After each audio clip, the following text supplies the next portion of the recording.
Another first impressions test ride video here at Sappee Bike Park on the new Canyon Spectral CF 9.0, redesigned this year. This specific model, you got XO1 drivetrain, Guide RS brakes, RockShox Pike with the Charger 2 damper, and a RockShox Deluxe in the back. They got some enduro trails here, so we're gonna take this guy on those. Gonna be right up its alley. It's kind of do-it-all trail bike. Definitely quite a bit different to go from the Firebird 2.9 to this. So gotta give myself a second to get reacquainted with smaller wheels and shorter travel.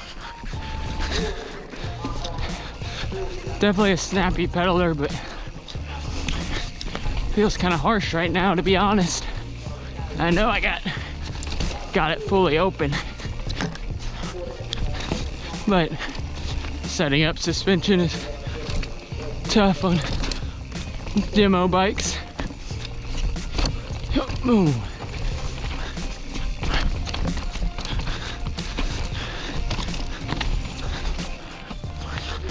Rode this enduro trail once already. Definitely gets pretty rugged at some bits. Really, as much so as any of the downhill tracks that I got to ride. One thing I did notice was the rebound was really slow, so turn that up a little bit, see if it'll recover from repeated hits a bit better. Felt nervous. The beginning stuff. Oh, these twins.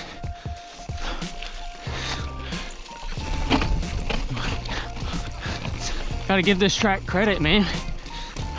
This section here, especially.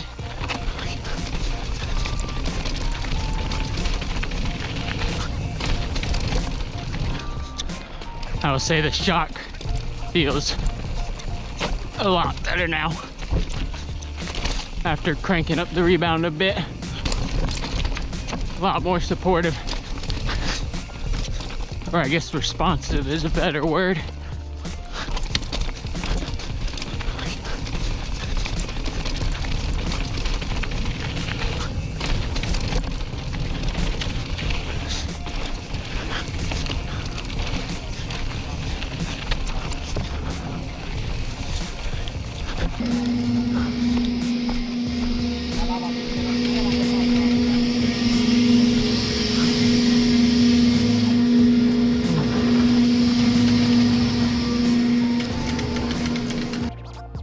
Alright, we're gonna take this bad boy down Icebreaker, see how it feels on a bit more of a flow trail. Definitely picks up speed real quick. Got a nice responsive pedal platform. Yeah, I feel that seat up underneath me a little bit higher than I'd like, but I don't know if it's down to the seat tube or what.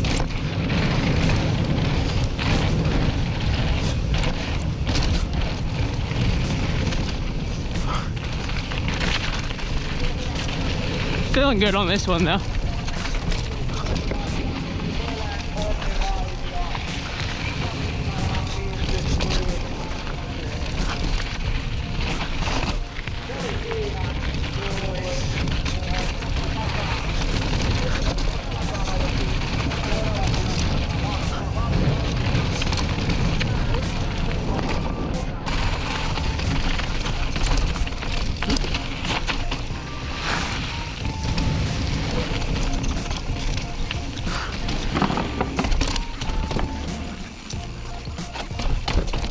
Oh, that felt a lot rough.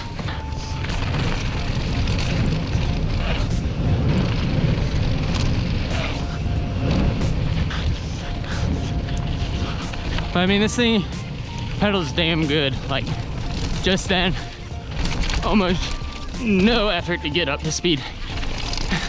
And that's what you're looking at. This thing's an all-arounder, but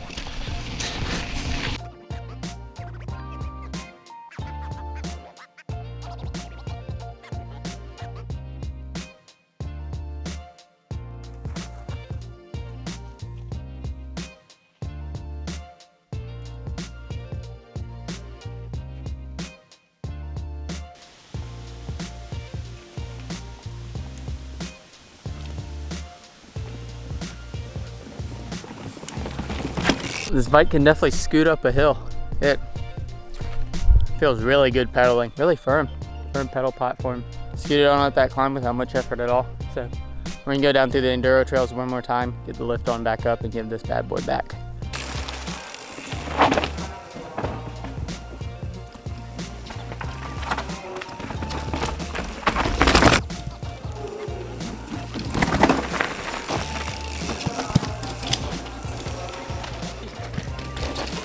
On in, go.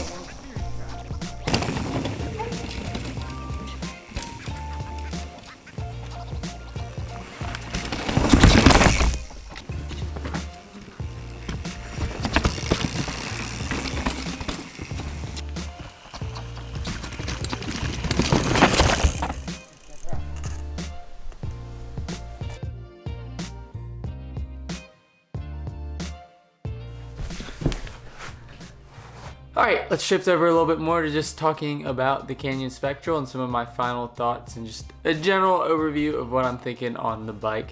Just a quick reminder, I didn't have enough time on the bike to really give it a full review. Rather, I think this is a good just kind of first impressions, some things I found with the bike. But again, just not enough time to really get it all dialed into my liking and not enough time to ride it long enough to really find some more finer details and finer points about the Canyon Spectral. Slight overview of the Spectral. The Spectral is definitely pretty squarely a trail bike. It's got 150 millimeters of front travel and 140 millimeters in the rear. On the CF 9.0 build, the build kit is really high quality. I think this is one level, the top level build kit. So you're looking at a RockShox Pike with the Charger 2 damper, which is a really solid fork. You're looking at X01 drivetrain, which shifted pretty effortlessly. Got Guide RS brakes, which were reliable enough. The only thing I really didn't get along with too well was the RockShox Super Deluxe rear shock. We'll talk about that a little bit later on though.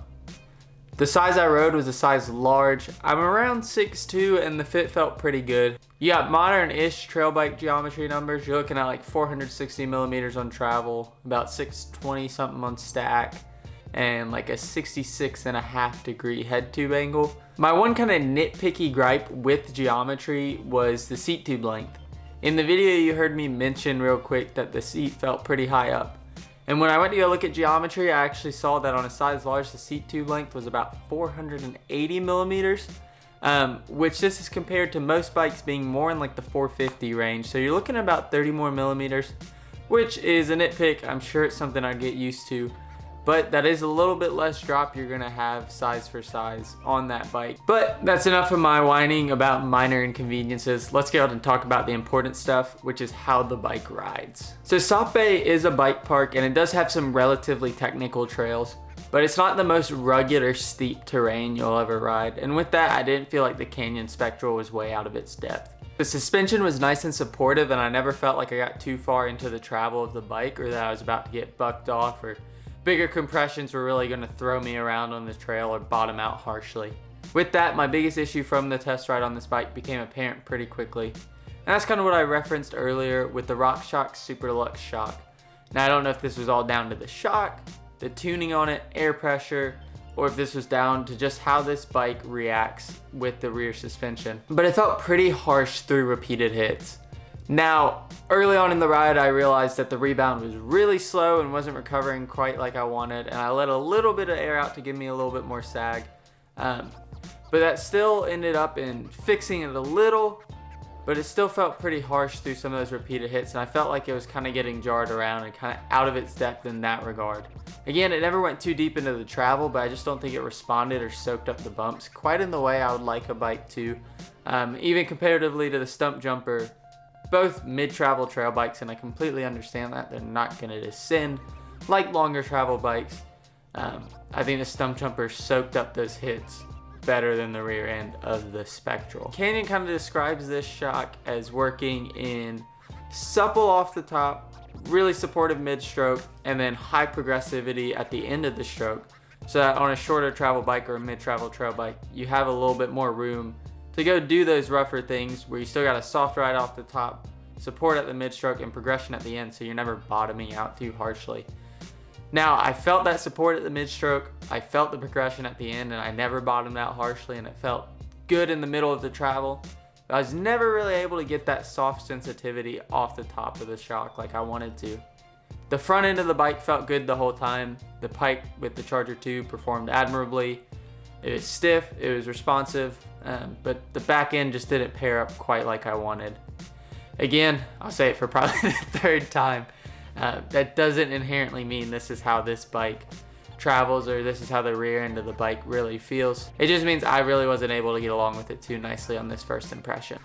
Let's move over now to bike handling. And with that, I think this is where the Spectral really shines. Even particularly compared to other trail bikes, which are supposed to be pretty light and nimble. In particular compared to what I'm used to riding, which is the Specialized Enduro for the last 2 years. And just as a whole, generally I stick to longer traveled bikes. This one felt really good. You can put that side by side with the Stump Jumper, which was really poppy and nimble. And this didn't have quite that kind of feel to it, but it felt lighter and it felt much easier to pedal even. Which is saying something because the Stump Jumper is a pretty good pedaling bike. This bike pedaled as good as some cross-country bikes I've ridden, which again, I haven't spent a whole lot of time on, but it really reminded me quite a bit of that when I was pedaling it around.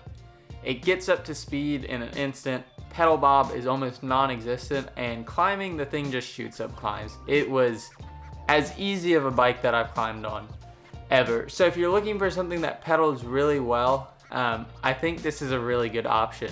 With that pedaling ability, it's also a pretty nimble bike. In turns, it pushed through really nicely, and the fork and shock are really supportive in the mid-stroke like I was saying. So you really felt like you could push in the turns and feel a nice pump in them to really pick up some speed. And I think that really says that on most trails, this bike would really shine. I think for the majority of riding, even some really longer days that you might opt for a cross-country bike on, this bike could handle it and do it well, while giving you the added option of a little bit more travel. Just to go ahead and tie everything up together real quick, I really did enjoy my brief time on the Canyon Spectral. I was just never able to get that rear end to track quite like I wanted to, so that really hampered my opinion of it as far as descending is concerned. But with its 150 millimeters and 140 millimeters pairing of travel, I really do feel like properly spec'd and properly tuned, this bike could really descend a lot better than it did on this test ride. The Spectral shone in its effortlessness of pedaling, getting up to speed quickly, efficiency, and ability to really pump into turns and rollers. Remember to go out and take this with the smallest grain of salt, because this was just my impressions on the Canyon Spectral from 1 hour of riding. If you like what you saw, think about subscribing. I kind of been sparse for the last few weeks or a couple months even, but about to get back into the grind of putting out probably a couple videos a week is my goal. In between bikes right now, I sold the Specialized Enduro and I ordered a Hightower LT at the beginning of August, and I'm still waiting on it. And I probably got a little bit of waiting to do just because some of those bikes are a little bit back ordered. But in the meantime, I'm gonna get back to some videos and get to posting things that I can do on bikes that I'm just borrowing or test riding in this time of waiting. So again, subscribe if you want to watch that. And I'm still talking, and I doubt anyone's still here. In case you're curious, I do have a shock, I have a fork, and I have wheels for a bike, but that doesn't really mean you can ride anything, because if you don't have a bike, you can't put them on. I'm literally just talking to myself now, but you know what? It's comforting, it helps me, and thanks for watching. See you in the next video. If you're still there, you're a real friend, and thank you for being a real friend, and comment down below, I'm a real friend. Thank you, goodbye, see you later. All right. This is the quality you subscribe for, right here.